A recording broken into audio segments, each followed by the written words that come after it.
What a special day this is. Graduates, thank you for blessing us with your presence.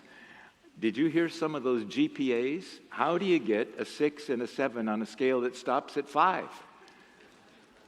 There are some really smart young people right here. May I give you 2 words, graduates? Just 2. Shortest message you've ever heard in your life in a church. And may I urge you to remember these words. Welcome wisdom. I wonder who the wisest person is that any of you know.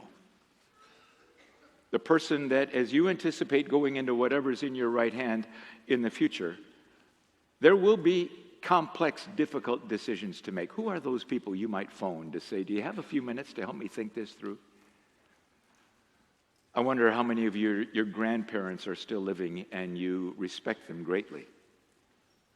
Your great-grandparents are still living. Think about the lives they've lived, what they've seen in their lifetime. Believe it or not, there has not always been in our airports a sign that says TSA pre-check. There was a time when we could go to the airport and enjoy the journey. Have you thought about the fact that probably most of these don't know anything about, from firsthand experience, watching the airplanes fly into the towers? Am I right? Were any of you graduates born before 2001, 9/11? Think about that. For them, that's history. Believe it or not, there were telephones once that actually had cords that came out of the bottom of them. Really. And people had them hanging on their walls. And when the phone rang, you actually had to go to the wall to pick up the phone to talk to somebody. Really. Right?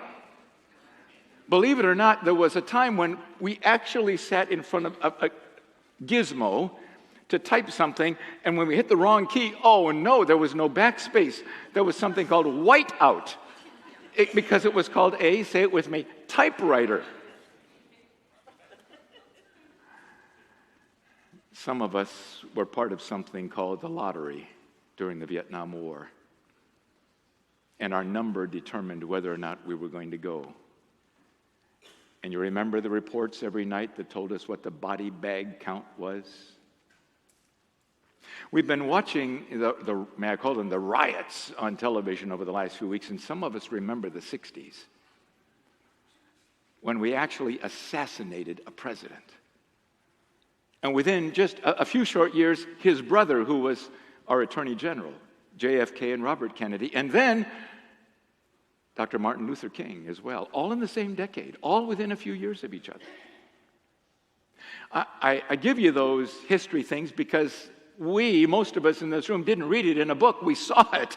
We experienced it. Am I right? And my guess is you, like me, are imagining, so what will it be like 20 years from now when they are leading the businesses and the schools, and one of them might be president or governor? What will our world be like? Welcome wisdom, because you'll need it.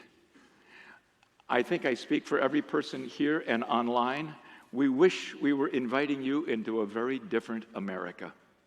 This is not what we had in mind when we were graduating. We desperately wish it was different than it is. And we invite you, help us make it different. Do you agree? Help us change this. So may I give you a word from the source of all wisdom. Listen to Proverbs chapter 2. My son, if you accept my words and store up my commands within you, turning your ear to wisdom and applying your heart to understanding, and if you call out for insight and cry aloud for understanding, if you look for it as for silver and search for it as for hidden treasure, then you will understand the fear of the Lord, and you will find the knowledge of God. For the Lord gives wisdom, and from his mouth comes knowledge and understanding. He holds victory in store for the upright, and he is a shield to those whose walk is blameless. Amen. For he guards the course of the just and protects the way of his faithful ones. Welcome wisdom that comes from God. Lean in to whoever they are, the adults in your life who you believe know this book well and treasure it and know Jesus personally, and it will go well with you. We're so glad you're here.